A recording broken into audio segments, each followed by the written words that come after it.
నమస్కారం, welcome to I dream. ధర్మ మార్గం విత్ విజిత కార్యక్రమానికి స్వాగతం.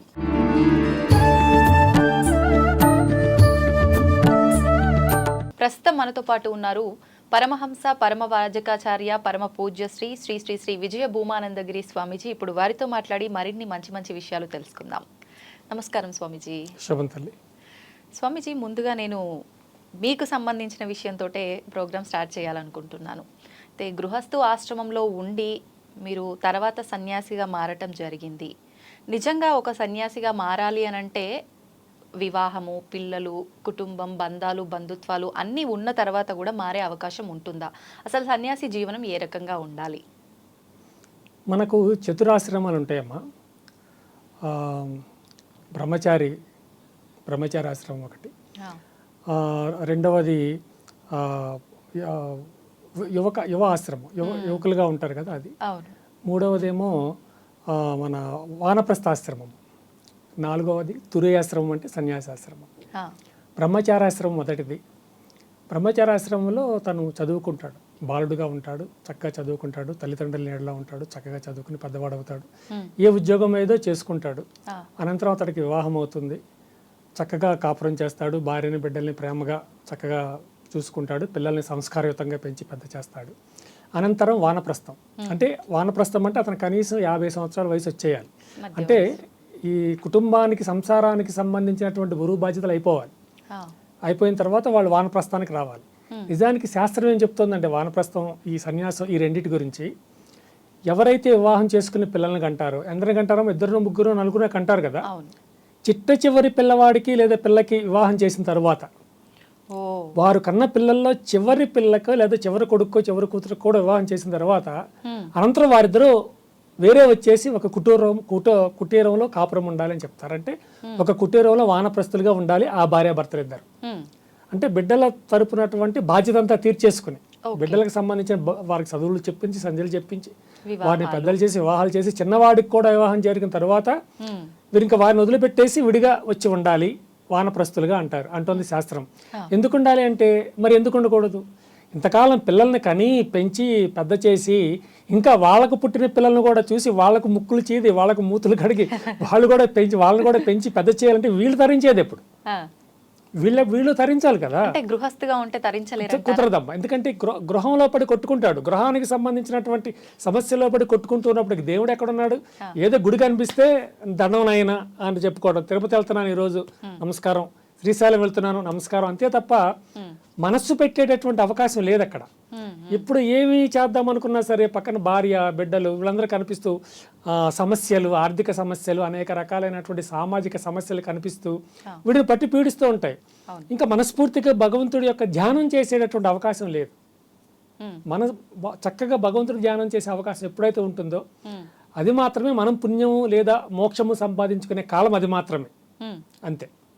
అయితే ఇప్పుడు మీరు అన్నట్టుగా భగవంతుడికి దగ్గరగా ఉండాలి అని అంటే ఖచ్చితంగా సన్యాసం తీసుకోవాల్సిందే.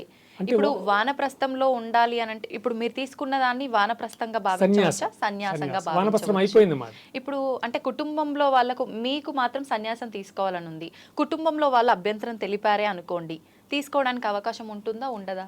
కుటుంబంలో వారు అభ్యంతరం చెప్పినట్లయితే తీసుకో. ఇప్పుడు మేము ఏం చేస్తామంటే వారిని మా గురువు గారి దగ్గర తీసుకువెళ్తాం. మా గురువు గారు మా ఎదురుగానే అడుగుతారు, ఏం తల్లి మీ శ్రీవారు లేకపోతే మీ అమ్మ, మీ నాన్న వీరు సన్యాసం తీసుకోవడానికి మీరు అంగీకరిస్తున్నారంటే వారు అంగీకరిస్తున్నాము అంటే వారు ఇస్తారు. అలాగే ఎప్పుడైతే అప్పటి వరకు మాతో కాపురం చేసేటువంటి మా ధర్మపత్ని ఎప్పుడైతే మేము సన్యాసం స్వీకరించడానికి అంగీకరించిందో అప్పుడు గురువు గారి ముందే మా ధర్మపత్నికి మేము సాష్టాంగ దండ ప్రమాణం ఆచరించాలి. అంటే ఇప్పటి ఒక క్షణం క్రితం వరకు నువ్వు నాకు భార్యవి, ఎప్పటి నుంచి నువ్వు నాకు తల్లివి, అంతే, శాశ్వతంగా అంతే. ఇంకా అనంతరం ఈ వానప్రస్థం అయిన తర్వాత, కొద్ది కాలం అయిన తర్వాత కావాలి అంటే సన్యాసం తీసుకోవచ్చు, లేకపోతే వానప్రస్తులుగా ఉండిపోవచ్చు. వానప్రస్తులు అంటే చక్కగా భార్యాభర్తలు కలిసి ఉండి, కలిసి ఆధ్యాత్మిక కార్యక్రమాలు చేసుకుంటూ, కలిసి తీర్థయాత్రలు చేసుకుంటూ, చక్కగా భగవంతుడి యొక్క నామజపంలో ఉంటూ శాశ్వతంగా అట్లాగే ఉండిపోవాలి. లేకపోతే సన్యాసం అయినా తీసుకోవచ్చు. సన్యాసం తీసుకుని వారికి సన్యాసపరంగా వాళ్ళ జీవితాన్ని వారు కొనసాగించవచ్చు. ఇప్పుడు చాలా సంవత్సరాల క్రితం స్త్రీలకు సన్యాసం లేదు అన్నారు, కానీ స్త్రీలు కూడా సన్యాసం తీసుకుంటున్నారు. ఇప్పుడు చాలా మంది మాతాజీలు కూడా ఉన్నారు. ఇప్పుడు సన్యాసాన్ని స్వీకరించినటువంటి మాతాజీలు బోళ్ళు మంది ఉన్నారు, మహానుభావురాలు. మాకు కూడా గురుస్థానం ఉన్నటువంటి వారు అంత గొప్పవారు ఉన్నారు. ఇప్పుడు సన్యాసులు అనగానే కొన్ని నియమాలు ఉంటాయి కదా, ఖచ్చితంగా కట్టుబాట్లు. ఆడవారిలో ఎలాంటి ఉంటాయి, మగవారిలో ఎలాంటివి ఉంటాయి? అంటే ఆడమగ తేడా లేదు, కానీ ఇంచుమించుగా కట్టుబాట్లు ఒకటే ఉంటాయి. వీరు తెల్లవారుజామునే లేవడం, భగవద్ధ్యానం చేయటం, ముఖం కూడా కట్టుకోనక్కర్ల, ముందే భగవద్ధ్యానం చేసేయాలి. భగవద్ధ్యానం చేసుకోవటం, అనంతరం కాలకృత్యాలు తీర్చుకుని మళ్ళీ చక్కగా స్నానాలు అవన్నీ చేసి మళ్ళీ భగవద్ధ్యానం చేయటం, లేకపోతే గ్రంథపట్టణం చేయడం, అనంతరం పూజలు పురస్కారాలు ఉంటే చేసుకోవడం. మన మాటలు వినడానికి, మనం చెప్పేటటువంటి ఆధ్యాత్మిక విషయాలు వినడానికి ఎవరైనా వస్తే వారందరినీ కూర్చోబెట్టి వారికి చక్కగా మనం ఆధ్యాత్మిక విషయాలు చెప్పగలగటం. ఈ సన్యాసత్వంలో ముఖ్యమైనటువంటి విషయం ఒకటి ఉందమ్మా, అది త్యాగం, అంటే దానం చేయడం. నీ దగ్గర ఏమున్నా సరే, ఏదో కొద్దిగా ఉన్నా ఆ కొద్దిలో మరి కొద్దిగా పెట్టంతే. ఇటు వరకు మనం దానం చేయవలసిందే. ఈ దానము త్యాగము అనేవి లేనప్పుడు ఇంకా సన్యాసత్వం అనడానికి అర్థం లేదు. తప్పనిసరిగా త్యాగం అనేది ఉండాలి. ఇక ఈ సన్యాసత్వంలో మేము అదే పనిగా మేము ధ్యానం చేసుకుంటూ భగవద్ పూజలు చేసుకుంటూ మేము ఏమి స్వీకరించినా శివార్పణమస్తు నారాయణార్పణమస్తు అంటూనే స్వీకరించాలి. అలాగే మా పాదాలకు అనేక వేల మంది, లక్షల మంది నమస్కారాలు చేస్తూ ఉంటారు. మనం గొప్పగా పొంగిపోయి, ఆహా చూసావా ఇంతమంది వచ్చి మాకు పాద నమస్కారం చేస్తున్నారు, నేను అంత గొప్పవాడు అనుకోకూడదు. మాకు ఎవరు నమస్కారం చేస్తున్నా, నేనైతే వ్యక్తిగతంగా శివార్పణమస్తు నారాయణార్పణమస్తు అని అనుకుంటే, నువ్వు నాకు పెట్టిన నమస్కారం పరమశివుడికి వెళ్ళాలి, నారాయణుడికే వెళ్ళిపోవాలి అన్నట్లుగా మేము నమస్కారం చేసుకుంటాం. నాలాగే చాలా మంది అలాగే అనుకుంటారు. కానీ అందరికీ అలాంటి మనసు ఉండదు. ఎందుకనండి? సన్యాస జీవితం అంటేనే అన్ని వదిలేసుకోవటం, త్యాగం చేయటము. కానీ ఆ అహంకారము, ఆ హోదా, అదంతా కూడా కనిపిస్తుంది కొంతమందిలో. వాళ్ళని నిజమైన సన్యాసులుగా తీసుకోగలమంటారా? తీసుకోలేము. ఎందుకంటే కొంత కాకపోతే కొంతైనా సన్యాసత్వం వీడిలో ఉండాలి. ఏమీ లేకుండా ఇప్పుడు ఆస్తుపాస్తులు వదిలిపెట్టేస్తాడు. అప్పటి వరకు ఏదైతే సంసారంలో ఉండి సాధించాడో అవన్నీ ఆ యొక్క గృహానికి వదిలిపెట్టి ఈ మాకు అప్పటికి వైట్ అండ్ వైట్ ఇస్తారు, శ్వేత వస్త్రాలు ఇస్తారు. ఆ శ్వేత వస్త్రాలతో మేము నదిలో దిగి స్నానం చేయాలి. ఎప్పుడైతే నదిలోకి దిగి స్నానం చేస్తామో అప్పుడు మేము ధరించినటువంటి ఆ శ్వేత వస్త్రాలు కూడా నదిలో వదిలిపెట్టేయాలి, నదిలో వెళ్ళిపోతాయి. అప్పుడు ఒడ్డున ఉండి అనేక మంత్రస్థాపనం చేస్తున్నటువంటి గురువు గారు మా మీదకి యొక్క కాషాయ వస్త్రాన్ని విసిరేస్తారు. ఆ కాషాయ వస్త్రాన్ని విసిరిన కాషాయ వస్త్రాన్ని స్వీకరించి మేము దాన్ని కట్టుకుని బయటికి రావాలి. వచ్చినప్పుడు గురువు గారు ఏం చేస్తారంటే, నీళ్ళలో ఉన్నప్పుడు ఒక మొలతాన్ని కూడా కత్తిరిస్తారు. అంటే ఇక మాకు దేనితో ఇహలోకానికి సంబంధించి దేనితో మాకు సంబంధం ఉండడానికి వీల్లేదు. భౌతిక పరమైనటువంటి ఏ విధమైన సంబంధం ఉండకూడదు. అలౌకికం ఉండొచ్చు, అలౌకికం ఉంటుంది. భౌతికపరమైనటువంటిది ఏ విధమైన సంబంధాలు ఉండడానికి వీల్లేదు. కాషాయ వస్త్రమే ఎందుకని సన్యాసి జీవనానికి? కాషాయ వస్త్రం అంటే ఈ వస్త్రం కట్టుకుంటే దిస్ నాట్ ద రియల్ కాషాయం. పూర్వం కాషాయ వస్త్రం అంటే ఏం చేసేవారంటే, మామూలు శ్వేత వస్త్రాన్ని తీసుకుని పారే నదిలో వేసేసేవారు. పారే నదిలో ఏం పారుతుంది? బురద, మట్టి ఇవన్నీ పారుతూ ఉంటాయి. ఆ శ్వేత వస్త్రాన్ని ఆ మట్టిలో గుచ్చేవారు అడుగున, నది అడుగున, లేదా ఒక కాలువ అడుగున, ఒక నీటి అడుగున. అది పారుతున్నప్పుడు మట్టి గిట్టి అంతా దాన్ని రాసుకుంటూ వెళ్తుంది ఆ వస్త్రాన్ని. అప్పుడు ఆ వస్త్రానికి ఒక రకమైన రంగు వస్తుంది. ఇంచుమించు ఈ రంగు రావచ్చు, ఇంచుమించు అటువంటి రంగు వస్తుంది. అది కాషాయం అంటే అది అసలు కాషాయం. అది ఇప్పుడు నదిలో పెట్టేసి ఒక 4 రోజులు ఎదురు చూసి అది ఎప్పుడు మాసికలు అవుతుందని అంతా ఎదురు చూసే వెళ్తాయి, ఎవరికి లేదు కదా. అందుకని కాషాయం అనేది ఇచ్చేస్తున్నారు, మేము తీసేసుకుంటున్నాం అంతే. కార్యక్రమాలకు వెళ్ళినా మాకు ఇదే ఇస్తారు, మేము ఇవే తీసుకుంటాం, ఇవే మేము ధరిస్తాం. అయితే అనంతరం ఎప్పుడైతే మేము గురువు గారి దగ్గరికి మమ్మల్ని తీసుకువెళ్తారో వారు అడుగుతారు మా యొక్క ధర్మపత్నిని, ఏమ్మా మీ శ్రీవారు మరి సన్యాసాన్ని స్వీకరించాలంటున్నారు, సన్యాసం స్వీకరిస్తే గనక భార్య, బిడ్డలు, స్నేహితులు, బంధువులు అనేవారు ఎవరు ఉండరు, నీవు ఉండడానికి వీల్లేదు, నీవు అంగీకరిస్తావా అని అడుగుతారు. అంగీకరిస్తానంటే ఇచ్చేస్తారు. అంగీకరించడం అంటే మనం నోరు మూసుకుని ఇంటికి వెళ్ళిపోవాల్సిందే, ఆవిడ వెనకాల మళ్ళీ వెళ్ళిపోవాల్సిందే. అయితే అదృష్టవశాత్తు మా ధర్మపత్ని శ్రీమతి రాజ్యలక్ష్మి వారి పేరు, వారు చాలా ఆనందంగా అంగీకరించారు. అంటే ఇంతగా వీరికి భక్తి అంటే చాలా ఎక్కువ. భక్తిపరంగా వారు ఏ దారిలో ప్రయాణిస్తూ ఉన్నా నేను ఏనాడు కాదనలేదు, దీనికి కూడా నేను కాదను, కనుక వారిని సన్యాసం తీసుకోవడానికి నేను ఇష్టపడుతున్నాను అన్నారు. అన్న వెంటనే మేము వారికి సాష్టాంగ దండ ప్రమాణం మా చేత చేయించారు. అనేక మంత్రాలు అవి చెప్పి ఆ తర్వాత 3 రోజులు విరజాహోమం చేయాలి, తప్పనిసరిగా 3 రోజులు. అదేం హోమం అండి? విరజాహోమం, తురీయ హోమం అంటాం. అంటే ఇది తురీయాశ్రమము. సన్యాసాశ్రమం తర్వాత ఇంకే ఆశ్రమము లేదు. సన్యాసి అంటే దాని అర్థం ఏంటంటే భగవంతుడు అని, అహం బ్రహ్మస్మి స్థితిలో ఉంటాం. అంటే భగవంతుడే నేనే భగవంతుడు, వేరే భగవంతుడు అంటే ఎవరు? నేనే ఇంకా భగవంతుడి స్థితిలో ఉంటాం అన్నమాట. తల్లి లేదు, తండ్రి లేడు, సోదరులు లేరు, ధర్మపత్ని ఉండదు, పిల్లలు ఉండరు, ఎవరు లేకుండా కేవలం భగవంతుడు మాత్రమే కనుక ఆయన నేను అంతే. ఆ విధంగా సన్యాసత్వం. అయితే మీరు ఒక మాట అన్నారు, మరి సన్యాసత్వం అంటే అన్ని వదులుకోవటమే కదండి, మళ్ళా కొంతమంది పట్టుకుని ఉంటారు, అంటే ఆస్తులు గీస్తులు ఉంటాయి బాగా. అది నిజమే. నిజానికి ఒకసారి వదిలి వచ్చిన తర్వాత మళ్ళీ ఆస్తుల జోలికి పాస్తుల జోలికి వెళ్ళకూడదు. ఏదో మా జీవితానికి అంటే నిత్య దైనందిన జీవితానికి ఏ విధమైన లోటు లేకుండా చూసుకోవటం వరకు ఇబ్బంది లేదు, కానీ మరి ఆస్తుల్ని పెంచుకోవడం, పెద్ద పెద్ద బిల్డింగ్స్ కట్టుకోవడం, పెద్ద పెద్ద గోశాల చాలా పెద్ద పెద్దవి నిర్మించుకోవడం అంతే సన్యాసులు చేయవలసిన పని లేదు. అంటే కావాలని తెచ్చిపెట్టుకోవటమే సన్యాసులు ఇవన్నీ అంతే. మామూలుగా అంటే వాళ్ళ తినడం కోసం, వాళ్ళ వ్యవహారాల కోసం ఆ సొమ్మంతా కూడా మామూలుగా మేము విన్నంత వరకు సన్యాసి జీవనం అంటే భిక్ష తీసుకుంటారు అని చెప్పి, మామూలుగా నిజంగా అదే సాగుతుందా, ఎలా జరుగుతుంది? యాక్చువల్గా ఎప్పుడైతే గురువు గారు మాకు సన్యాసాన్ని అనుగ్రహిస్తారో అప్పుడు మేము తప్పకుండా భిక్షాటన చెయ్యాలమ్మా. అయితే తరాలు మారిపోయాయి కదా, ఇప్పుడు మీరు రోడ్డు మీదకి అడుక్కోండి అంటే ఎవరు అడుక్కోరు కదా. అందుకని మా గురువు గారే, మేమే ఏం చేస్తామంటే ఒక 5గురు 9 మందినో మీలాంటి తల్లుల్ని సిద్ధం పెడతాం, మేము వచ్చి భిక్షం అడుగుతామమ్మా ఇవ్వండి అని మేము ముందే చెప్పేస్తాం, వాళ్ళు సిద్ధంగా ఉంచుకుంటాం. వారి వద్దకెళ్ళి మేము భిక్షం తీసుకుంటాం, తీసుకుని మొట్టమొదటిగా స్వీకరించిన భిక్షం తప్పనిసరిగా మా గురువు గారికి ఇచ్చేయాలి. అంటే అది సంప్రదాయం. వారికి ఇచ్చేసి ఆ తర్వాత మళ్ళీ వారి భిక్షం వేస్తే మేము తీసుకోవాలి. అది అట్లాగనమాట. అట్లా చేయడం. అయితే ఆస్తులు పాస్తులు పెంచుకోవటం అది ఇది అంటే వాళ్ళ ఇష్టం, వాళ్ళది, మనం ఏం మాట్లాడగలం, ఎవరి ఇష్టం వాళ్ళది. ఓకే. అయితే ఇప్పుడు మామూలుగా మీ ఇంట్లో వాళ్ళు ఒప్పుకున్నారు, మీరు ఇలా సన్యాసం తీసుకున్నారు, కానీ ఏదో ఒక టైంలో ఖచ్చితంగా ఫ్యామిలీలో అనిపిస్తుంది కదా, అంటే తను కూడా ఉండుంటే ఈ టైంలో ఇలా ఉండేదేమో, అలా ఉండేదేమో, ఇలాంటివి ఖచ్చితంగా పిల్లల్లో కానీ వైఫ్లో కానీ ఖచ్చితంగా వస్తుంటాయి ఏదో ఒక సిచ్యువేషన్లో. అంటే వాళ్ళు ఆ సిచ్యువేషన్లో బాధపడుతుంటారు కూడా, మిమ్మల్ని మిస్ అయ్యి. మామూలుగా మీరనే కాదు, ఇలా తీసుకున్న ప్రతి ఒక్కరిలో ఖచ్చితంగా వాళ్ళు బాధపడుతున్నారు అని అంటే దానికి సంబంధించింది మీకు కొంచెమైనా ఏదైనా? లేదమ్మా, అయితే వ్యక్తిగతంగా మా పూర్వాశ్రమం, మేము పూర్వాశ్రమం అన్నప్పుడు అబ్బాయి గురించి చెప్పాలనుకో మా పూర్వాశ్రమ కుమారుడు, పాప గురించి మా పూర్వాశ్రమ కుమార్తె అట్లా చెప్పాలి. మా వైఫ్ గురించి చెప్పాలంటే మా పూర్వాశ్రమ శ్రీమతి అనాలన్నమాట. మా పూర్వాశ్రమంలో ఇంతవరకు అటువంటి ఏ జన్మలో నీకు ఇట్లా జరుగుతుంది అని కూడా ఆ విధంగా కూడా రాసి ఉండవచ్చు. ఇప్పుడు ఖచ్చితంగా పునర్జన్మ అనేది ఉంటుందమ్మా, అందులో అనుమానం లేదు. అది మానవ జన్మే ఉంటుందా, లేదంటే వేరే ఇంకేదైనా జన్మ కూడా? మానవ జన్మే ఉండదమ్మా. మనిషికి చాలా మంది అంటారు మనిషిగా పుట్టినప్పుడు ఎన్ని జన్మలైనా మనిషిగా ఉండదమ్మా, వేరే జన్మ ఉంటుంది. వేరే జన్మ తీసుకున్నా కూడా ఇప్పుడు ఫర్ ఎగ్జాంపుల్ ఈ జన్మలో మనిషిగా పుట్టి ఇష్టం ఉన్నట్టు పాపాలు కర్మలు అన్నీ చేసిన తర్వాత ఏదో ఒక క్రిమిగానో ఒక జంతువుగానో అలా పుట్టి మళ్ళీ జీవి తీసుకుంటే ఆ శరీరాన్ని తీసుకుంటే ఈ జన్మలో చేసిన పాపాలు కర్మలకు సంబంధించిందంతా అది ఆ జంతువుగా ఉండి కూడా అనుభవిస్తుందా? తప్పకుండా అనుభవిస్తారు, తప్పకుండా అనుభవించాలమ్మా, తప్పదు. ఎందుకంటే కర్మ జీవితం అన్నాం గనక ఇదంతా కర్మ ప్రకారం నడుస్తూ ఉంటుంది కనుక తప్పనిసరిగా అనుభవించవలసిందే. ఇప్పుడు ఆ మధ్య ఒక ఏదో ఛానల్ నేషనల్ జియోగ్రఫీ చూస్తుంటే ఒక సింహం చూస్తూ ఉండగా చెట్టు మీద ఎగిరేట ఒక కోతి నీళ్ళలో పడిపోయింది.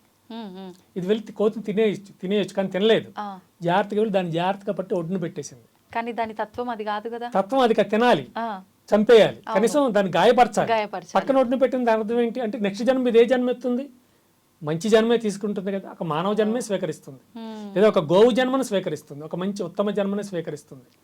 అట్లా కూడా జరుగుతాయి.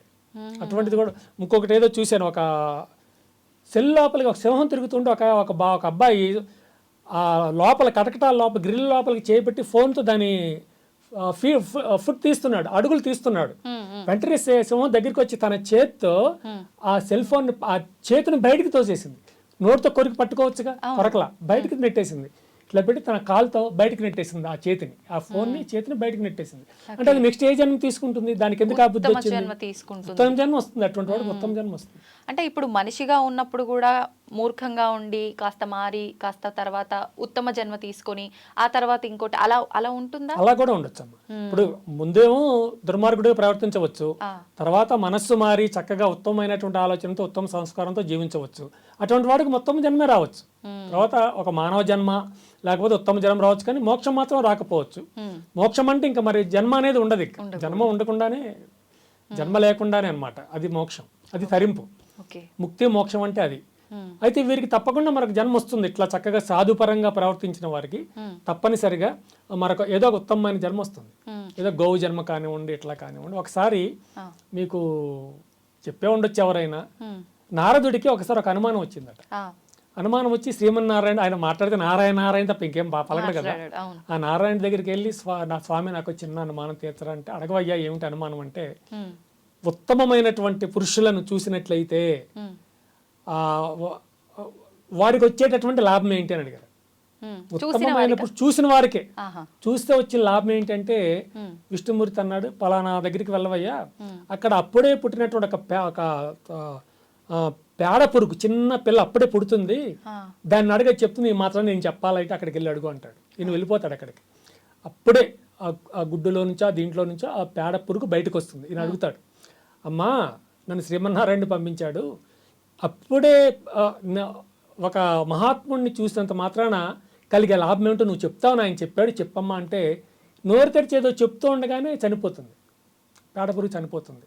ఉమ్, ఈయన వెంటనే శ్రీమన్నారాయణ దగ్గరికి వెళ్ళి, స్వామి మీరు చెప్పారు కదా, నేను అడిగాను ఆ చిన్న పేడ పురుగు పాపం వెంటనే చచ్చిపోయింది స్వామి అంటే, ఓ అలాగా, ఒక పని చేయి, ఇంకొక దగ్గరికి వెళ్ళు, అక్కడ ఒక గుర్రం ప్రసవిస్తూ ఉంటుంది, ఆ ప్రసవించే బిడ్డను అడిగి అది చెప్తుంది, ఈ మాత్రం నేను చెప్పనక్కర్లేదయ్యా అన్నాడు ఆయన.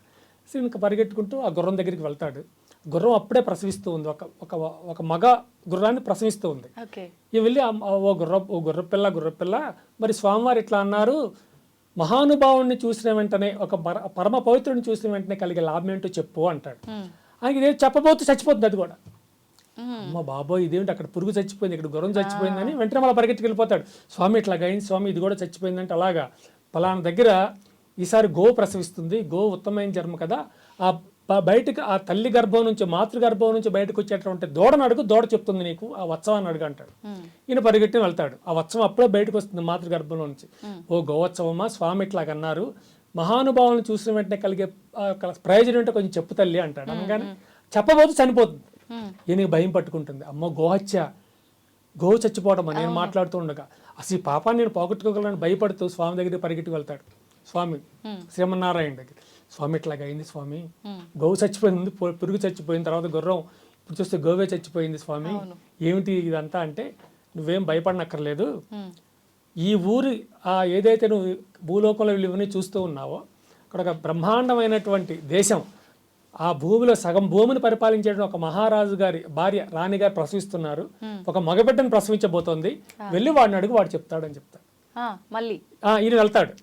సరిగ్గా అప్పుడే ఆ మాయ వల్ల, ఆ విష్ణు మాయ వల్ల అందరు నిద్రపోతారు. చాలా మంది ఉంటారు కదమ్మా పరిచారికలు. అప్పుడే ఆ తల్లి ప్రసవిస్తుంది. ఈయన వెళ్తాడు, బిడ్డ పక్కలో ఉంటుంది.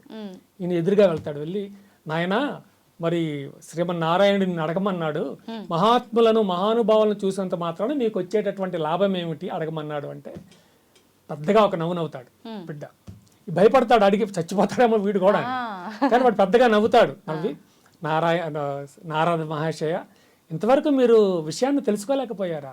నేను ముందుగా మొట్టమొదటిగా ఒక పేడ పురికి పిల్లగా నేను పుట్టా, మిమ్మల్ని చూస్తూ మరణించిన వెంటనే ఉత్తమమైన జన్మ, గుర్రం జన్మ నాకు లభించింది. గుర్రంగా ఉన్నప్పుడు మళ్ళీ వచ్చి అడిగారు, నేను పుడుతూ ఉన్నప్పుడు ఇదే ప్రశ్న అడిగారు, నేను చెప్పబోతూ మరణించా. నేనేం జన్మ తీసుకున్నా? గోవు జన్మ, ఉత్తమోత్తమైన జన్మ గోవు జన్మ నేను తీసుకున్నా. మళ్ళీ మీరు నా దగ్గరకు వచ్చి అడగబోయారు, మిమ్మల్ని చూసిన వెంటనే నేను మళ్ళీ మరణించి ఇప్పుడేమయ్యాను? ఈ భూమిని పరిపాలించే మహారాజు గర్భాన వాడు కొడుకుగా, రాజకుమారుడిగా జన్మించా. ఇప్పుడు మీకు అర్థమయ్యిందా? ఉత్తములను చూసినట్లయితే, మీలాంటి మహాత్ములను చూసినట్లయితే మాకు కలిగే లాభం ఏమిటో మీకు అర్థమైంది కదా అంటాడు. అదమ్మా. సూపర్ అండి, నిజంగా చాలా డీటెయిలింగ్గా చెప్పారు, నిజంగా చాలా బాగా అర్థమైంది. మామూలుగా నేను ఇంతకుముందు విన్నా, అంటే ఈ మనం చేసుకున్న కర్మలను బట్టి మనం ఎంత హీనమైన జన్మ తీసుకుంటామో మళ్ళీ దాంట్లో కూడా కొంచెం స్టేజెస్ ఉంటాయి, ఇలా ఉంటాయి అని చెప్పి మీరు చెప్పిన తర్వాత నాకు నిజంగా చాలా క్లియర్గా అర్థమైంది. అయితే ఇప్పుడు కర్మ ఏది ఎటు చూసుకున్నా కూడా మనిషి జీవితం అనేది మొత్తం కర్మ చుట్టూనే తిరుగుతూ ఉంది. ఈ కర్మను అసలు మనం తప్పించుకునే అవకాశం లేదా? మన మీదకి దూసుకు వచ్చేటటువంటి మిసైల్స్ని తప్పించుకోగలం, కానీ కర్మను తప్పించుకోలేము. ఎందుకంటే సంచిత కర్మలు అంటారు. మన మార్కెట్కి వెళ్తూ సంచి పట్టుకుని వెళ్ళేవారు మన తల్లిదండ్రులు. చిన్నప్పుడు బయటికి వెళ్తూ మార్కెట్కి వెళ్తూ సంచి తీసుకెళ్తారు వస్తువులు కొనుక్కొని.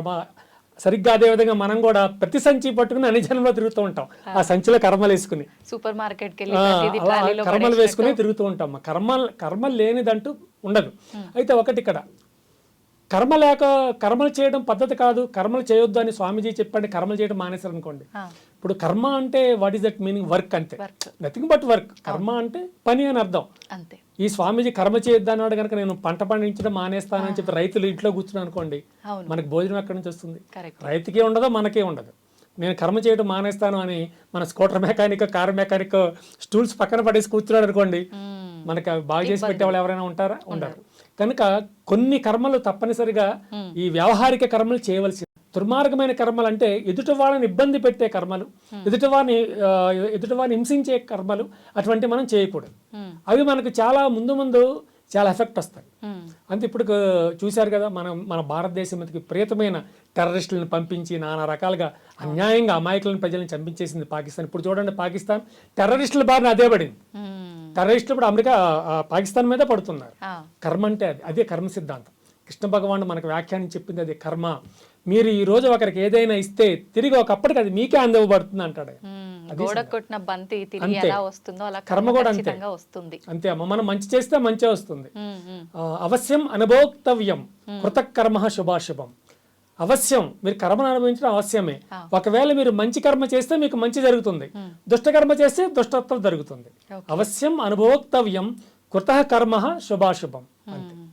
ఇప్పుడు పుణ్యం కొద్ది పురుషుడు, దానం కొద్ది బిడ్డలు అని చెప్పి ఒక సామెత పెద్దవాళ్ళు చెప్తూ ఉంటారు.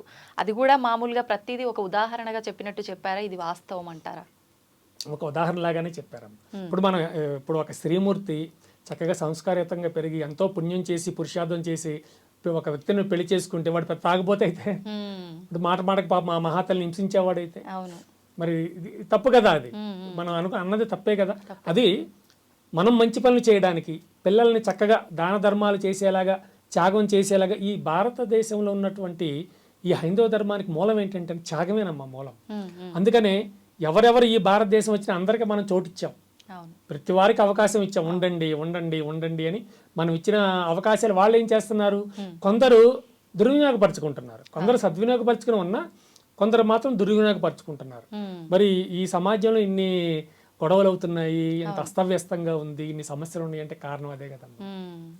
ఇప్పుడు మీరు ఇందాక కర్మ గురించి మాట్లాడుకున్నప్పుడు అన్నారు, మనం ఏదో ఒకటి చేస్తూనే వెళ్ళిపోతాం కదమ్మా, దానివల్ల మనం అది మూట కట్టుకుంటున్నాం పాపము అని చెప్పి. నిజంగా నేను కావాలని ఎవరిని ఇబ్బంది పెట్టకపోయినా తెలియక కూడా ఏదో రకంగా ఎదుటి వారిని ఇబ్బంది పెడుతుండొచ్చు, అది కూడా వర్తిస్తుందంటారా? అంటే మనకేం చెప్తారంటే, పసిపిల్లవాడు పాకుతూ ఉన్నాడు, నిప్పు కాలుతుందన్న వాడికి తెలియదు, అయినా నిప్పును పట్టుకుంటాడు, కాలుతుందా కాలదా అంటారు. కర్మ కూడా అంతే, తెలియక చేసినా పడుతుంది అంటారు. తెలియక చేసినా సరే మన వల్ల కొంతమంది ఇబ్బంది పడినప్పుడు అప్పుడు అది మనకి దుష్టకర్మ కింద మనకు ప్రాప్తిస్తుంది. మనకు తెలియకపోవచ్చు, కానీ మిగిలిన వాళ్ళకి తెలిసింది కదా, వాళ్ళు చేసిన ఈ పని వల్ల నేను ఇట్లాగా ఇబ్బంది పడ్డాను అని తెలుస్తుంది కదా, ఆ విధంగా మన కర్మ చుట్టుకునే అవకాశం ఉంది. కనుకనే మనం ఏమిటంటే చాలా వరకు ఈ ఎదుటివారిని ఇబ్బంది పెట్టేటటువంటి కార్యాలు ఏమీ చేయకుండా చక్కగా మన కార్యాలు ఏవో మనం చేస్తూ మన జీవితంలో మనం ముందుకు సాగిపోవడమే ఉత్తమం. ఓకే, ఇప్పుడు భగవంతుడి విషయానికి వస్తే మనం స్టార్టింగ్లోనే మాట్లాడుకున్నట్టు కోరికల కోసం, కష్టాలు తీరడం కోసమే భగవంతుని ఆరాధించడం కాదు, కానీ ప్రతి ఒక్కరము కూడా చేసేది ఏంటి తెలిసి కూడా ఖచ్చితంగా నాకు ఈ ఇబ్బంది ఉంది, ఈ ఇబ్బంది తొలగిపోవాలి స్వామి, తొలగిపోతే నీకు పలానా కొబ్బరికాయ కొడతాను, లేకపోతే ఇంకేదో చేస్తాను అంటే ఆయన దగ్గర నుంచి ఏదో ఒక లాభ ఆపేక్ష కోరుకొని మాత్రమే పూజ చేస్తున్నాం. అందులో నిజమైన భక్తి ఉండనివ్వండి, ఖచ్చితంగా లాభాపేక్ష ఉంది. దాని గురించి ఏం చెప్తారు? లాభాపేక్షతో మనం ఏమి చేయకూడదమ్మా. భగవంతుడికి సంబంధించిన ఏ కార్యం చేయాలన్నా నిష్కామ క్రియతోనే చెయ్యాలి. అంటే లోపల ఏ కోరిక లేకుండానే మనం చెయ్యాలి. తిరుపతి వెళ్ళినా, శ్రీశైలం వెళ్ళినా, ఎక్కడికి వెళ్ళినా సరే మన మనస్సులో ఏ విధమైన కోరిక ఉండకూడదు, కానీ మనలో దానగుణం అనేది ఉండాలి. అంటే ఎదుటి వాళ్ళకి మనం ఏమైనా ఇవ్వగలగాలి, అంటే పేదలకు ఏమైనా మనం ఇవ్వగలగాలి. మన మనసులో అన్ని కోరికలు పెట్టేసుకుని నా కోరికలు అవి తీరాలి, కొన్ని తీరవచ్చు, ప్రతిదీ తీరాలనేమి ఉండదు అక్కడ, కొన్ని తీరితే తీరవచ్చు అంతే. అంటే ఖచ్చితంగా కొన్ని తీరుతున్నాయంటే భగవంతుడు కోరికలు తీరుస్తున్నాడు అని అంటే నేను కోరుకోవడం కరెక్టే, కోరుకోవచ్చు, ఇబ్బంది ఏం లేదు, తప్పేం కాదమ్మా. కోరుకోవటం దుష్టకర్మ కింద ఏం రాదు, చక్కగా కోరుకోవచ్చు. అంటే మనం కోరుకునేది న్యాయ మార్గంలో, ధర్మంగా కోరుకోవాలి. నా బిడ్డలు చక్కగా చదువుకోవాలి, నా బిడ్డలు సంస్కారయుతంగా ఎదగాలి, మంచి బుద్ధులతో ఉండాలి కోరుకోవాలి. కానీ నా బిడ్డలు అట్లా ఎదిగినా పర్వాలేదు, రేపు మా అమెరికా వెళ్ళి నెలకు ఒక 20-30 లక్షల జీతం తెచ్చి ఇవ్వాలని కోరుకోకూడదు కదా. నా బిడ్డలు ఉత్తమమైన సంస్కారంతో చక్కగా ఎదగాలని కోరుకోవడం మంచి విషయమే, భగవంతుడు కూడా ఆనందించే విషయమే అది. నిజంగా భగవంతుడి విషయంలో భక్తి అనేది నిష్కల్మషంగా ఉండాలి, కోరిక ఏది లేకుండా. ఎలా అది? అంటే ధ్యానం అని చెప్పాను కదమ్మా, ధ్యానమే. ఇప్పుడు చూడండి, ఇప్పుడు ఈ మనం యజ్ఞయాగాదులు చేస్తాము. యజ్ఞయాగాదుల వల్ల అన్నీ తీరతాయంటే తీరం. కారణం ఏమిటంటే యజ్ఞయాగాదులు చేయడం ఏమిటంటే కొన్ని కోరికలు పెట్టుకునే చేస్తారు. నేను అత్యంత నాకు పలానా జబ్బు ఉంది, ఆ జబ్బు పోవాలి, నా ఇంట్లో ఈ సమస్యలు ఉన్నాయి, సమస్యలు పోవాలి, నా భార్యకి ఈ సమస్య ఆరోగ్య సమస్యలు అన్నీ పోవాలి, ఇవన్నీ లేకపోతే నేను బాగా ధనం సంపాదించాలి, వీటన్నిటిని దృష్టిలో పెట్టుకుని యజ్ఞాల యాగాదులు చాలామంది చేస్తారు. ఆయనంత మాత్రాన వాళ్ళకేం కోరికలు తీరుతాయని మనం చెప్పలేము, తీరవు కూడా. ప్రతిదీ కోరిక తీరుతుందని కూడా చెప్పలేము, తీరదు. అట్లాగేనమ్మా ఇవన్నీ కూడా అట్లాగే ఉంటాయి. ఏదో మనసులో ఏవో కోరికలు పెట్టుకుని చేసి తీరా ఆ కోరిక నెరవేరకపోతే మళ్ళీ నిరుత్సాహం పడిపోవడం, జీవితం మందకోడిగా కొనసాగడం అన్ని జరుగుతూ ఉంటాయి. కనుక కోరికలు ఎక్కువగా ఈ గుండె మొయ్యకూడదు. ఓకే, ఇప్పుడు మనం ఉన్నది కలియుగంలో, అంటే ముందు త్రేతాయుగంలో కానీ ద్వాపర యుగంలో కానీ ధర్మం ఎక్కువగా ఉండి అధర్మం తక్కువగా ఉంది. కానీ కలియుగంలో 3 పాదాల్లో అధర్మం ఉండి ధర్మం ఒకటే పాదం మీద నడుస్తుందని చెప్పి అంటారు. అయితే మనం చేస్తున్న ఈ పాపాలు, ఈ అన్ని ఈ అధర్మమైన పనుల వల్లనే ధర్మం అనేది అధర్మం అనేది 3 పాదాలపైన నడుస్తుందా, లేదంటే ఈ సృష్టి యొక్క విధానమే అలాగుందా ఏంటి? కలియుగంలో ఆ విధానం ఉందమ్మా. కలియుగంలో ధర్మం తక్కువగా ఉంటుంది అనే విధానం ఉంది. అలా ఇంకో రకంగా చూస్తే కలియుగంలో కూడా ధర్మపరంగా కొంత మహానుభావులు నడిచే విధానం కూడా మనం చూస్తూనే ఉన్నాం. అవును. అయితే కలియుగంలో గోవు ఒక్క పాదంతోనే, అంటే గోవుని ధర్మదేవతగా పోల్చారు, ఆ గోవు ఒక్క పాదంతోనే నడుస్తుంది అని చెప్పారు. అంటే ధర్మం 4 పాదాలు కాదు, ఒక్క పాదంతోనే నడుస్తుంది అని చెప్పారు. అది నిజమే. ఇప్పుడు అసలు కలియుగం ఎన్ని సంవత్సరాలు? కలియుగం అంటే కొన్ని లక్షల సంవత్సరాలు. ఇప్పటికి చూసుకుంటే ఏదో చాలా మంది మళ్ళీ ఈ మధ్య ప్రపంచం నాశనం అయిపోతుంది, అసలు యుగాంతం వాళ్ళు ఎట్లా చెప్తారో కూడా అర్థం కాదమ్మా నాకు. ఎందుకంటే ఒక మరణించిన మనిషిని మనం తీసుకుందాం. మరణించిన మనిషికి మనం సంవత్సరానికి ఒకసారి పిండ ప్రదానం మళ్ళీ ఏదో చేస్తాం, కార్యక్రమం చేస్తాం. ఎందుకు చేస్తాము అంటే అది రోజు కింద లెక్క వారికి. అంటే ఒక సంవత్సరం రోజు 12 నెలలు కలిపి వారికి ఒక రోజు కిందే లెక్క. మన ఒక సంవత్సరం వాళ్ళకి ఒక రోజు కింద లెక్క. అందుకని ప్రతిరోజు అన్నం పెట్టాలి కనుక సంవత్సరానికి ఒకసారి పెడతాం వారికి. అర్థమవుతుందా? అర్థమైందండి. అది సంవత్సరానికి ఒక రోజు పెడతాము. అదే మీరు దేవేంద్రుడి విషయానికి వస్తే ఆయనకి కొన్ని వందల సంవత్సరాలు అయితే తప్ప ఒక రోజు కింద లెక్క కాదు. అదే శ్రీమన్నారాయణ విషయానికి వస్తే ఆయన కొన్ని వేల సంవత్సరాలు అయితే తప్ప ఒక రోజు కింద లెక్క కాదు. అదే పరమశివుడి దగ్గరికి వెళ్తే ఆయనకి కొన్ని లక్షల సంవత్సరాలు అయితే తప్ప ఒక రోజు కింద లెక్క కాదు. అలాగే పరబ్రహ్మ దగ్గరికి వెళ్తే కొన్ని కోటాను కోట్ల సంవత్సరాలు అయితే తప్ప ఒక రోజు లెక్క కాదు.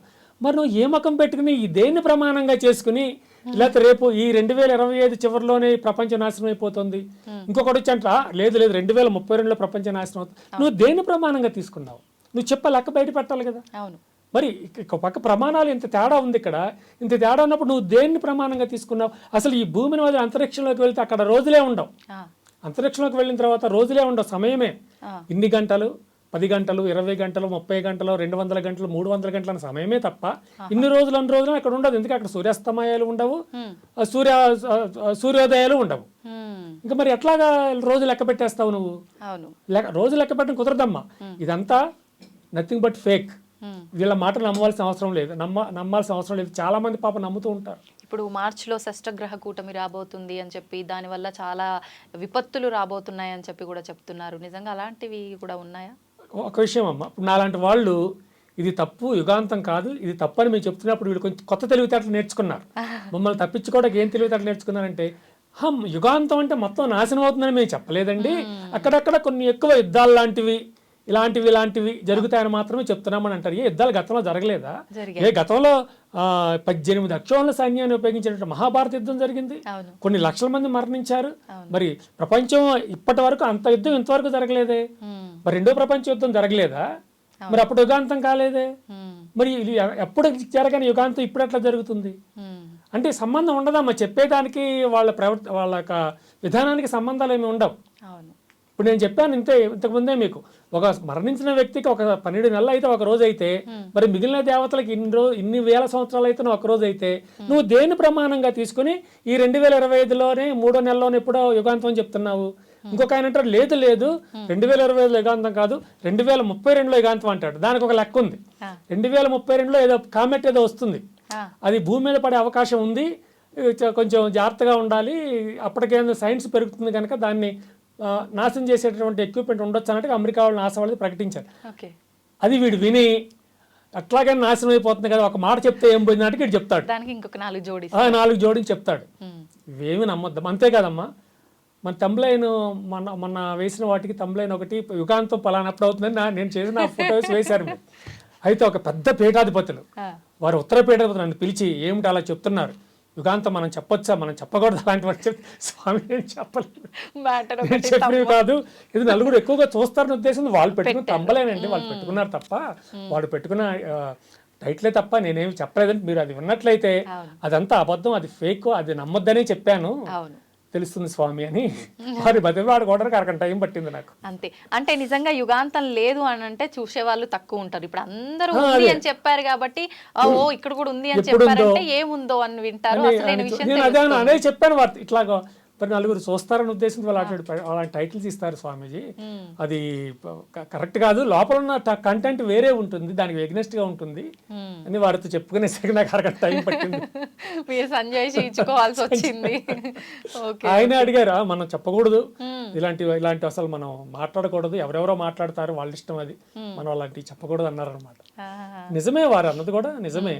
చెప్పి వారికి చేయని తప్పు క్షమాపణ కూడా చెప్పుకున్నాను వారికి, తప్పులేదు పెద్దవాళ్ళు.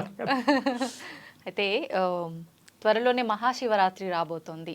నిజంగా శివుడు అభిషేక ప్రియుడు, బోలా శంకరుడు, నిజంగా ఆయనంత కల్మషం లేని మనస్తత్వం, చిన్న పిల్లల మనస్తత్వం లాంటిది ఆ శివయ్య మనస్తత్వము అని అంటుంటారు కదా. ఆ రోజున మనం ఏ రకంగా ఆయనని ప్రసన్నం చేసుకోవచ్చు అంటారు? అంటే అర్ధరాత్రి లింగోద్భవం అవుతుంది అని చాలా క్రియలు చాలా ఉంటాయి. పరమశివుడు సాక్షాత్, ఎందుకంటే మీరు ఏ దేవత పేరు చెప్పినా సరే అందరూ వైకుంఠంలోనో స్వర్గంలోనో సత్యలోకంలోనూ ఉంటారు.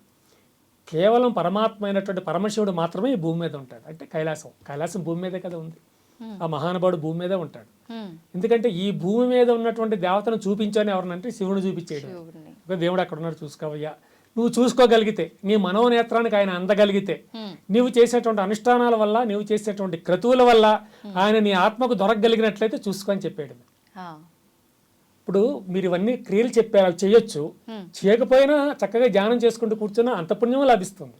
కేవలం అవన్నీ చెయ్యాలని రూల్ కూడా ఏమి లేదమ్మా, అవన్నీ కొన్ని చేస్తూ ఉంటారు. భగవంతుడికి సేవలు ఉంటాయి కదా, ఆ సేవలు సంప్రదాయబద్ధంగా జరుగుతూ ఉంటాయి, చేస్తూ ఉంటారు. ఆ విధంగా కొంతమంది బాబాలు అయితే నోట్లోంచి శివలింగాలు అదే రోజున సృష్టిస్తూ ఉంటారు. ఇప్పుడు అలా ఎవరు సృష్టించలేదు అనుకుంటే, ఇంతకుముందు సృష్టించేవారు కానీ ఇప్పుడు అలా ఎవరు ఉన్నట్లు లేరు. ఇంతకుముందు సృష్టించేవారు, ఇప్పుడు చక్కగా ఆ స్వామివారిని సేవించుకుంటూ వారి భజన చేసుకుంటూ. నా చిన్నప్పుడైతే ఒకే టికెట్ మీద 2 సినిమాలని ప్రతి థియేటర్లో ఆడించేవారు నా చిన్నప్పుడు. దేవుడి సినిమాలే, ఆధ్యాత్మిక చలనచిత్రాలు వేస్తూ ఉంటారు. ఒక టికెట్ మీద రెండు సినిమాలు అని, అది 1 గంటకు ప్రారంభమై తెల్లవారు దాకా అవి వస్తూ ఉండేవి. అంటే ఉపవాసం చేయించాలి, జాగరణ చేయించాలి ఉద్దేశం. ఉపవాసం అంటారు. ఉపవాసం అంటే ఏంటి? ఉపహ అంటే దగ్గర, వాసం అంటే ఎవరి దగ్గర? భగవంతుడికి దగ్గరగా నివసించడమే తప్ప తిండి మానేసి కూర్చోవే అని అర్థం కాదు. భగవంతుడికి దగ్గరగా నివసించు అని అర్థం ఉపవాసము అంటే. ఉపవాసము చేయి అంటే ఆ సర్వేశ్వరుడికి దగ్గరగా వసించడం అంతే. ఓకే, అయితే ఇప్పుడు ఉపవాసం అంటే ఆయనకు దగ్గరగా ఉండడం, కానీ కటిక ఉపవాసం కూడా చేస్తూ ఉంటారు. నిజంగా అంటే మన లోపల ఉండే ఆత్మారాముని కూడా మనం సంతృప్తి పరచాలి, అలా మొత్తం ఉపవాసం కూడా ఉంటే మనం లోపలున్న ఆయనని కూడా ఇబ్బంది పెట్టినట్టే, అది మళ్ళీ దోషంగా మారుతుంది అంటారు. ఇదంతా ఒక మూఢనమ్మకంగా అంటే ఒక భావాలమ్మా, భావ పరంపర, అవి భావాలు. సరే, ఇవి ఎదుటి వాళ్ళకి చెడు కలిగించే భావాలు కావు కనుక ఉండనవచ్చు, వాటి వల్ల మనకి నష్టం లేదుగా, అలా వారు అనుకున్నా మనకు నష్టం లేదు కనుక వారు అట్లా అనుకోవచ్చు. మన అది ఇబ్బంది ఏం లేదు, మనకి సమాజానికే నష్టం ఏం లేదు. వారు తిన్నా పర్వాలేదు, తినకపోయినా తిన్నంత మాత్రాన పుణ్యం రాదు అనుకోవడం కరెక్ట్ కాదు, తింటే పాపం వస్తుంది అనుకోవడం కూడా కరెక్ట్ కాదు. భగవంతుడికి పూజ చేస్తే ఎక్కువగా మనకు తృప్తి చెందుతామని అన్నారు కదా మీరు ఇందాక, ఆత్మ సంతృప్తి పొందొచ్చా, లేదంటే భగవంతుడికి సేవ చేస్తూ ఉంటారు ఆలయంలో క్లీనింగ్ దగ్గర నుంచి ప్రతి ఒక్కటి, అది చేస్తే నిజమైన తృప్తి లభిస్తుందంట? ఏదైనా తృప్తేనమ్మా, మనం ధ్యానం చేసేందువల్ల తృప్తి పొందవచ్చు, మీరు అన్నట్లుగా ఆలయంలో సేవ చేసేందువల్ల కూడా తృప్తి పొందవచ్చు. ఎందుకంటే ఆలయంలో సేవలు కూడా తప్పకుండా చెయ్యాలి, లేకపోతే అవన్నీ ఆ నూనెకి జిడ్డు పట్టి మడ్డి పట్టి ఆ వస్తువులన్నీ, ఆ హారతి అవన్నీ కూడా పాడైపోతాయి. కానీ మనం చక్కగా వారానికి ఒకసారి 10 రోజులకు ఒకసారి మన దగ్గరలో ఏదైనా ఆలయం ఉన్నట్లయితే తప్పకుండా వెళ్ళి ఆ సేవ మనం చేయొచ్చు. భగవంతుని ఎక్కువగా అంటే ముఖ్యంగా ఇంకా శివుణ్ణి ఎక్కువగా ఆరాధించే వాళ్ళకి ఎక్కువగా ఇబ్బందులు ఉంటాయని చెప్పి ఆయన పరీక్షిస్తుంటాడు, ఎక్కువ ఇబ్బందులు పెడుతుంటాడు, తర్వాతే మళ్ళీ మనం ఒక స్థితికి తీసుకొస్తాడని అంటుంటారు. దీన్ని మనం ఒక అపోహగా తీసుకోవచ్చా? వాస్తవం అపోహనం అదే కరెక్ట్ కాదు. శ్రీమన్నారాయణ మాత్రం పరీక్షలు పెట్టడా, లక్ష్మీదేవి పరీక్షలు పెట్టదా? అవును, అందరూ పరీక్షలు పెడతారని అనుకోవాలమ్మా. అదేమి లేదు. పరమశివుడు సాక్షాత్ బోలాశంకరుడు, ఆయన కరుణిస్తాడు, ఆయన కరుణాకరుడు, ఆయన అందులో అనుమానం ఏం లేదమ్మా. ఇప్పుడు భగవంతుడు ఒక్కడే మనందరము నమ్ముతాము. అవును. కానీ శివుణ్ణి ఆరాధించే వాళ్ళు శివుడే మూలం అన్నిటికీ అని చెప్తారు, విష్ణువుని ఆరాధించే వాళ్ళు విష్ణువే అన్నిటికీ మూలం అని చెప్తారు. ఎందుకని ఇలా అంటే వాళ్ళలో ఎటువంటి తారతమ్యాలు లేవు, కానీ ఆయన భక్తులమైన మనలో మాత్రం ఈ భేదాలన్నీ ఎందుకంటారు? అందుకనే నేను అటువంటి కాంట్రవర్సీ ఏమి లేకుండా పరమాత్మ అంటుంటానమ్మా. పరమాత్మ కాకపోతే శివుడు, విష్ణువు, వెంకటేశ్వర స్వామి, లక్ష్మీదేవి వీరందరూ కూడా ఆ పరమాత్మ యొక్క స్వరూపాలు, అంతే, స్వరూపాలు అంతే. కానీ మెయిన్ పరమాత్మ అంతే. పరమాత్మ అంటే అది మీరు శివుడే అంటారు, శ్రీమన్నారాయణ అంటారు, అది ఎవరికి వారికి సంబంధించినటువంటి విషయం. కొందరు వైష్ణవులేమో శ్రీమన్నారాయణ అంటారు, శైవులేమో లేదు లేదు పరమశివుడే నిజమైన పరమాత్మ అంటారు, కొందరేమో అమ్మవారే పరమాత్మ అంటారు. ఎవరి ఇది కాకపోతే ఎదుటి వారికి చెడు కలిగించేది కాదు గనక ఇవి చక్కగా మనం అనుసరించవచ్చు, ఇబ్బంది ఏమి లేదు. అయితే మనం ఇందాక స్టార్టింగ్లోనే మాట్లాడుకున్నట్టు ఆడవాళ్ళ విషయానికి వస్తే అంటే వాల్యూ తక్కువగా ఉంది అని అనుకున్నట్టు అది దేవతల విషయంలో కూడా వర్తిస్తుంది. జ్యోతిర్లింగాలకు ఉన్నంత ప్రాధాన్యత అదంతా కూడా శక్తి పీఠాలకు లేదు అని చెప్పి, ఇది వాస్తవమే అంటారా? లేదు, వాస్తవం కాదమ్మా. జ్యోతిర్లింగాలకు ఎంతైతే ప్రాశస్త్యం ఉన్నదో ఈ శక్తి పీఠాలకు కూడా అంత ప్రాశస్త్యం ఉందమ్మా. అంటే డెవలప్మెంట్ విషయంలో కానీ ఇంకా మిగతా విషయాల్లో కానీ శక్తి పీఠాలు అని అంటే అంత లేదు అని చెప్పి నేను ఇంతకు ముందు వేరే వాళ్ళతో మాట్లాడినప్పుడు కూడా అనడం జరిగింది. అంటే అంత గొప్ప అంటే ఇప్పుడు జ్యోతిర్లింగాలు అంత స్థాయిలో లేదేమో కానీ శక్తి పీఠాలకు ఉన్నటువంటి ప్రాశస్త్యం శక్తి పీఠాలకు కూడా ఉందమ్మా, అందులో అనుమానం ఏమి లేదు. ఎక్కువగా అంటే భగవంతుడి ఆరాధనలో ఉన్న వాళ్ళకి నిజంగా భగవంతుడు వాళ్ళతో మాట్లాడుతున్నాడని చెప్పి, ఏదైనా పలానా కార్యం నీ చేతి మీద చెయ్యాలని చెప్పి చెప్తున్నారని చెప్పి రకరకాలుగా ఈ మధ్య ఇలాంటి వాళ్ళు ఎక్కువైపోయారు బాగా. నిజంగా ఇది వాస్తవం? అలా భగవంతుడు వచ్చి చెప్తాడంటారా? భ్రమ, భ్రమ అంతే. నాకు తెలిసిన ఒక ఆవిడ ఉన్నారు, ఆవిడ మాట్లాడుతూ ఉండండి గొడవ చేయకండి అంటది, తన భుజాన్ని తను పట్టుకుని. ఏమైంది, నేనేం గొడవ చేయట్లేదు కదా అంటే, మీరు కాదు బాబా చూడండి అట్లా డాన్స్ చేస్తున్నారు, ఇక్కడికి వచ్చి కూర్చున్నారని చూపిస్తుంటది. అంటే ఆవిడ పవిట మాటతో పాటు ఉంటుంది, కొంచెం అది కూర్చుందని చెప్తుంది, ఆవిడ ప్రచారం చేసుకుంటుంటది. అట్లాంటి వాళ్ళు ఉన్నారు. అలాగే ఇప్పుడు ఇంకొక ఆయన ఉంటాడు, నిజమేనండి మీరు మీ ఇంటికి మీ ఆశ్రమానికి భోజనం రామని పిలిచారు కానీ మా అమ్మగారిని అడిగి చెప్తా అంటే, మీ అమ్మగారు ఉన్నారా పిలవండి నేను అడుగుతానన్నా అనుకోండి, అదే లక్ష్మీదేవి మా అమ్మవారు అండి ఆవిడని అడగాలంటాడు. అమ్మవారు అనుజ్ఞిస్తే వస్తాడట. అంటే ఇలాంటి చెప్తూ ఉంటారండి, చాలా మంది ఉన్నారు. మీరు అన్నది కరెక్టే. అవును, చాలా మంది ఇలా బాబా గారు ఇలా చెప్పారు, లేకపోతే దేవుడు ఇట్లా చెప్తున్నాడు, అవి చెయ్యాలి, అవి చేయకపోతే వాళ్ళు ఫీల్ అవుతారు, ఇవన్నీ కూడా ఉంటాయి. అంటే వాళ్ళు మెంటల్ గా ఏదో ప్రాబ్లం ఉండి ఒకటి, మనకు కూడా మెంటల్ ఎక్కించడం అంతే. ఇంకొకటి వ్యాపార దృక్పథం అదొకటి ఒకటి అట్లా చెప్పడం వల్ల 10 మంది వస్తారు ఇంకా వీళ్ళ దగ్గర. అవును, చాలా దురదృష్టం, అటువంటి వాళ్ళే నమ్ముతూ ఉంటారు వీళ్ళు కూడా. ఖచ్చితంగా అంటే ధర్మాన్ని ఏదైతే వాస్తవం ఉందో అది ఎవరు నమ్మరు, పక్కన పెట్టేస్తారు. ఎందుకంటారు అలా? అంటే తేలికగా వచ్చేస్తుంది, దేవుడు తేలిగ్గా వచ్చేస్తున్నాడు మాకు. తేలిగ్గా మా చేతికి దేవుడు చిక్కుతున్నప్పుడు ఈ ధ్యానాలు చేయడాలు ఇవన్నీ మాకెందుకు? గంట తరబడి ధ్యానం చేసి ఏమో వస్తాడు రాడు ఎవరికి తెలుసు, మా ఎదురుగానే ఉన్నాడు కదా అంతే. ఏమి ఒక తేలిక భావం అనమాట. అంటే భగవంతుడు అంటే తేలిక భావం రావాలంటే ఇవన్నీ పెట్టాలి, ఇవన్నీ ఉండాలి. అమ్మవారు మాతో మాట్లాడతారు, స్వామివారు మాతో ఒక ఆవిడన్నారు, ఆవిడేమో ప్రతి సోమవారం ఆవిడ ఒళ్ళు బరువు ఎక్కుద్దట. ఎందుకు సోమవారం బరువు ఎక్కుద్దమ్మా అంటే, సోమవారం శనివారం బరువు ఎక్కుద్ది. ఎందుకు శనివారం ఒళ్ళంతా బరువు ఎక్కుద్దమ్మా అంటే, నాకు ప్రతి శనివారం ఉదయాన్నే వెంకటేశ్వర స్వామి వచ్చి పట్టేస్తారండి నా ఒంటికి, అందుకని నా ఒళ్ళు బరువు ఎక్కిపోద్ది. పట్టడం ఏంటమ్మా తల్లి, ఆయన దయ్యమా పిశాచమా భూతమా పట్టడానికి? అలాగేం జరగదమ్మా, మీకు తెలియదండి స్వామి, మీరన్నీ ఇలాగే మాట్లాడతారు, మాకు పడతారండి. పడతారు ఏమిటి, దెయ్యం పట్టినట్టు, దెయ్యమా పిశాచమా పట్టడానికి? వెంకటేశ్వర స్వామి సాక్షాత్ సర్వేశ్వరుడు. అతల వితల సుతల తలాతల రసాతల పాతాల భూలోక బోర్లోక స్వర్లోక మహాలోక జనలోక తపోలోక సత్యలోకాలకి సర్వాధినాయకుడు ఆయన అనేంటిది. ఒక చిన్న పిల్లోడ్ల దైవం వచ్చి పట్టినట్టుగా నన్ను పట్టేస్తారండి. ప్రతి శనివారం ఒళ్ళతో బరువు ఎక్కుద్ది. ఏం బరువు అమ్మా, నువ్వు తిండి తగ్గిస్తే బరువు తగ్గుతారు, దేవుడు వచ్చి పడితే బరువు తగ్గరమ్మా, బరువు ఎక్కడం కాదమ్మా అని చెప్తాం మేము. వాళ్ళ ట్రాన్స్ లో ఉండిపోతారు తల్లి, ఆ ట్రాన్స్ లో ఉండిపోయి ఇంక వినరు, ఎవరి మాట వినరు. మీకు తెలియదు ఊరుకోండి అంటారు ఆఖరికి. ఇప్పుడు వెంకటేశ్వర స్వామి అన్నారు కాబట్టి నాకు ఒకటి అడగాలనిపించింది. నేను నిజంగా కరెక్ట్ అడుగుతున్నానో మరి ఏంటో నాకు తెలియదు కానీ వాస్తవానికి వెంకటేశ్వర స్వామి నిజమైన ప్రదేశం అది కాదు. ఆయన ఏదో సందర్భంగా అక్కడికి వచ్చి అక్కడే ఉండిపోవాల్సి వచ్చింది. అది ఆయన స్వస్థానం కాదు అనగా నేను విన్నా. ఇది వాస్తవమా? అది ఏంటంటే యాక్చువల్గా వారు శ్రీమన్నారాయణ వెంకటేశ్వర స్వామి కారు, అది నిజమే. శ్రీమన్నారాయణుడు, శ్రీమన్నారాయణుడుగా వారు వైకుంఠంలో ఉన్నారు. ఉన్నప్పుడు లక్ష్మీదేవికి ఒక విధానంలో కోపం వచ్చింది. ఎందుకంటే ఒక ఋషి వచ్చి శ్రీమన్నారాయణ దర్శనానికి వచ్చినప్పుడు ఆయన వస్తున్నాడని స్వామికి తెలుసు. లక్ష్మీదేవిని పక్కన కూర్చోబెట్టి సరసల్లాపలాడడం మొదలు పెట్టాడు కావాలని పరీక్ష చేయడానికి. ఆయన వచ్చి నీవు దేవాది దేవుడు అని నేను దర్శించడానికి వస్తే భార్యతో నేను సరసల్లాపాల్లో మునుగుతావని కాలుతో ఒక తంతాడు స్వామిని గుండె మీద, కుడి గుండె మీద తన్నేస్తాడు. దాంతో ఎందుకంటే లక్ష్మీదేవి కోపం వస్తుంది, ఆవిడకి ఎందుకు కోపం వస్తుంది? అది నా స్థలం, నా స్థలం కదా, నా స్థలం అయినప్పుడు నువ్వు ఎట్లా తన్నాడు అని నువ్వు అతను ఎందుకు శపించలేదు, ఆయన నువ్వు ఎందుకు శిక్షించలేదు, పైగా ఆయన కాళ్ళు పట్టుకుని ఒత్తుతాడా ఈ స్వామి, నన్ను తనడం వల్ల నీకన్నా ఇబ్బంది కలిగిందా, నీ కాలుకి నొప్పి కలిగిందా అని కాలు సవరదీస్తూ ఉంటాడు ఆయన. వీడికి మరీ మండిపోయింది. వీడికి నేను నీ దగ్గర ఉండను అని చెప్పి ఆవిడ వచ్చేస్తుంది భూమి మీదకి. వచ్చేసినప్పుడు ఆవిడ వెతుక్కుంటూ స్వామివారు వస్తారు.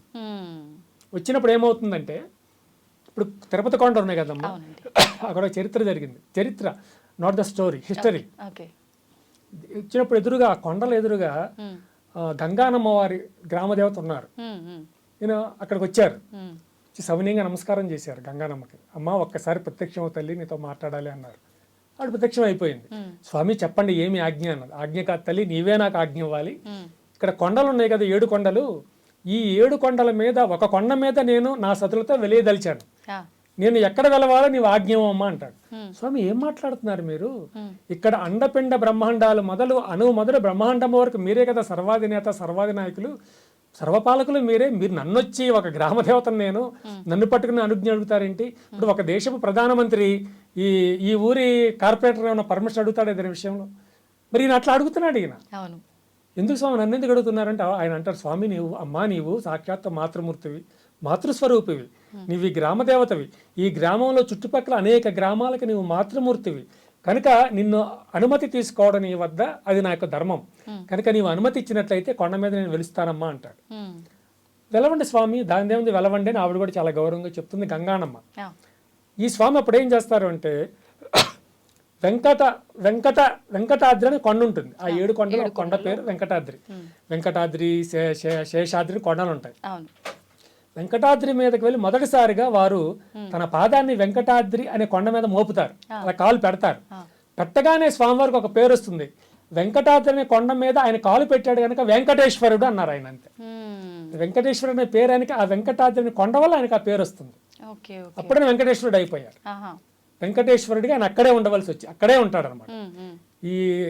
అప్పుడు ఈ గంగానమ్మ అడుగుతారు, స్వామి మీరు వచ్చినటువంటి అద్భుతమైనటువంటి శుభముహూర్తం, దయచేసి కలియుగాంతం వరకు కూడా తమరు ఇక్కడే వేంచేసి ఉండండి, భక్తుల కోరికలు తీరుస్తూ ఉండండి ఈ అమ్మవారంటే. ఈ గంగానమ్మ గారు అడిగితే సరే తల్లి అది మాతృ ఆజ్ఞగా నేను స్వీకరిస్తాను అంటే ఆయనకి, అంటే ఈ హైందవ దేవతలు అనే వాళ్ళకి శ్రీమూర్తులు అంటే ఎంత గౌరవమో చూడండి, మహాగౌరవం శ్రీమూర్తులు అంటే.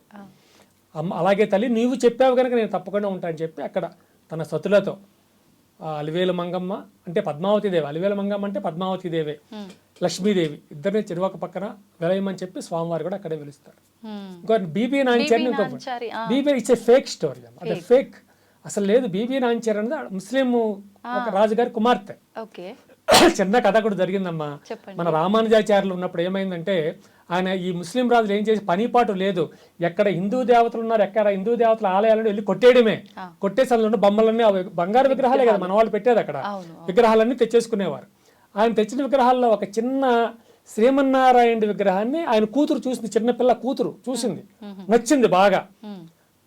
అబ్బాజాన్ అమ్మకో బహుత్ పసంద అని చెప్పి తీసేసుకుని ఆడుకోవడం మొదలుపెట్టింది.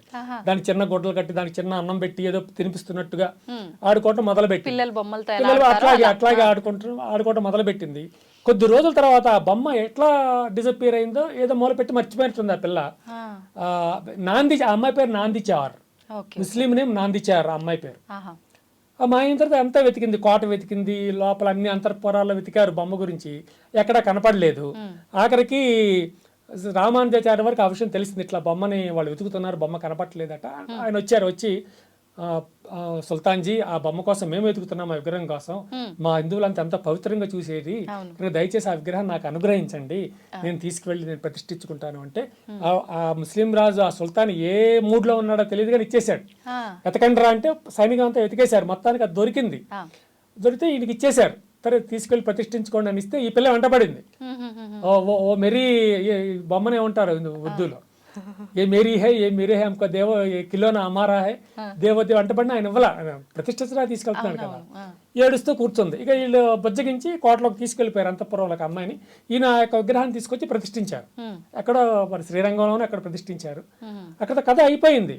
మన వాళ్ళు ఈ పని పాటు లేని వాళ్ళు గొళ్ళపా బయట కూర్చొని ఈ కథను పెంచి పెద్ద చేసి బీబీ రాంచర్ ఒక దేవతని పెరిగి పెద్ద అయిపోయిందని, ఈయన్ని పెళ్లి చేసుకుందని, ఇద్దరికి వివాహం అయిందని లేనిపోని క్రియేట్ చేశారు. ఇక్కడ ఒకటి ఉంది, ముస్లిమ్స్ విపరీతంగా హిందువుల మీద పడి విపరీతంగా కష్టాలు పెట్టేవాళ్ళు, బాధలు పెట్టేవాళ్ళు. అలాగే హిందువులు కూడా గ్యాంగులుగా హిందూ యువకులు కూడా ఏర్పడి ఈ ముస్లిమ్స్ని కూడా కొట్టేవాళ్ళు. వీళ్ళు వదిలేసేవాళ్ళు కాదు ముస్లిమ్స్ని, వీళ్ళు పగ తీర్చుకునేవారు. అటువంటిది ఉండకుండా ఉండాలని ఈ హిందువులు వాళ్ళ బారిన కానీ ముస్లిమ్స్ హిందువుల బారిన కానీ పడకూడదు. ఒరే ముస్లిమ్స్ ఎవరో కాదురా, మన చుట్టాలే, మన బంధువులే అవుతారు.